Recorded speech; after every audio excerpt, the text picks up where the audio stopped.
still think there's something in being a woman walking the earth that just from a physiological, biological, evolutionary fucking standpoint, where there's a vulnerability that is really,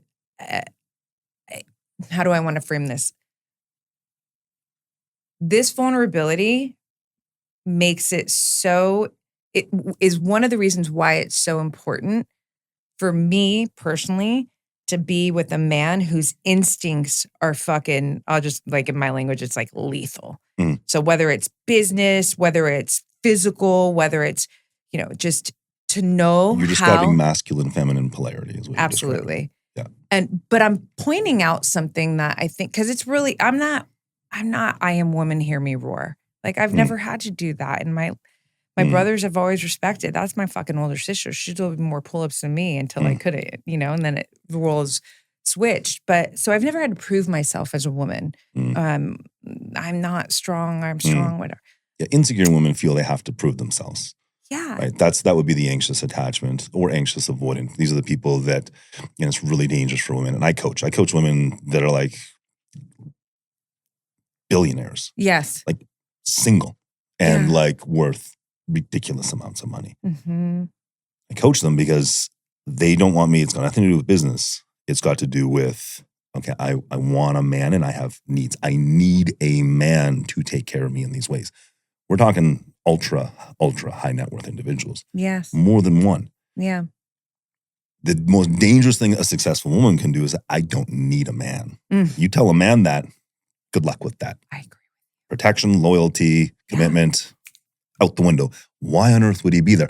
Oh, he should be secure. If he was secure, he would just give me the emotions. He would just talk about things with me. Yeah, if he's a woman. Right.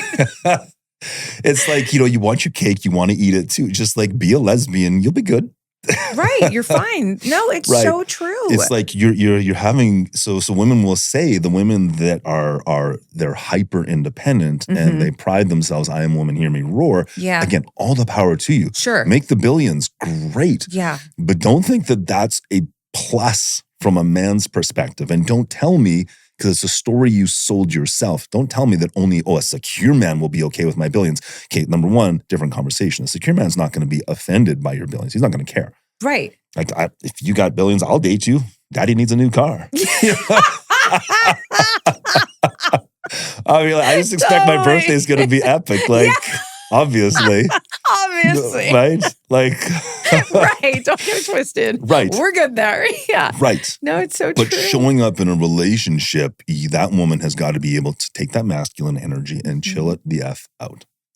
Right? Yeah. And allow the guy to contribute, to support, to have a mission, to have a purpose. That's the challenge. That is the crux of being ultra successful as a woman. And it is what it is. You can't have it all sometimes. That's their challenge. Right? Yeah. So when I coach these women that are uber successful, one of the things is how do you allow, in relationship, the men can't keep up financially, it's just not going to happen. Right. But how does the man show up in a way to keep her safe in his masculine, to make plans, to pay for dates? These women are intelligent. They know if they want to go to Mykonos for their birthday that he's probably not going to be able to pay for it, right? Yeah.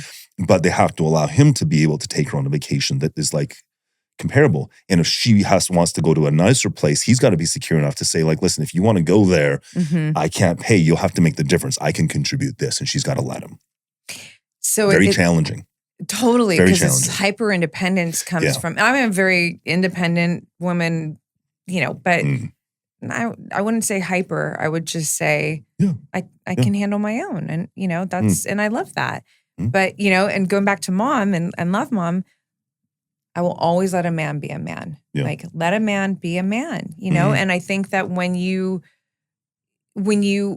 this whole, I don't need a man, I agree with you. This, first of all, it's a protective mechanism. Yes, that's where I was going to go. It's fear-based, right? It is. And it's so, what's interesting, and I'd love for you to speak about this, you coach these women, but I feel like it becomes so a part of your identity when you're this hyper independent, now you're rigid in your identity, right? Like, so you don't know yet until you work with Chris, how to let go of, that part of your identity and allow your independence to be healthy and to still be there. But the hyper part of it, that is really an over controlling, rigid, fear-based part of it, to, dissipate so that there's space for a man to come in. Yeah. And I get it. These women, and I'm sure your viewers will agree, well, I'm like that because men have always let me down. I get it. I do. And I understand. There is fear. There is fear that I have to be independent. Because the last 5 times I let a man in my life, after 6 months or a year, he flipped and he was he couldn't show up. He couldn't hold space for me. He didn't do what he said. Yes. Right? So they have been let down. Yeah. Maybe the first figure was their father. Dad let me down. But they want it. They just don't trust it. That's disorganized. And research shows, the book Attached labels disorganized at about 2%. I don't think there's an attachment coach on the planet that will agree with that. I think that number is wild. I think it's missing at 0. I think it's approximately 20%, maybe 25%, and very high on women are disorganized. In my coaching space, that is the number one attachment I see in female is disorganized, fearful, avoidant. That's incredible. They want it. Yeah. But it's also the source of your pain. And Right. this comes from a childhood similar to yours, right? Disorganized is there's chaos in childhood. Yes. It's you can't, you obviously have a deep innate desire to have connection and closeness with your father. He's your father. Sure. But you couldn't trust his stability. So the source of your security also became the source of your pain. That's disorganized. Right. Right? I want it, but I don't trust it. Yes. So they'll get close, but then when they get close, they get overwhelmed because they're I'm just waiting for the shoe to drop.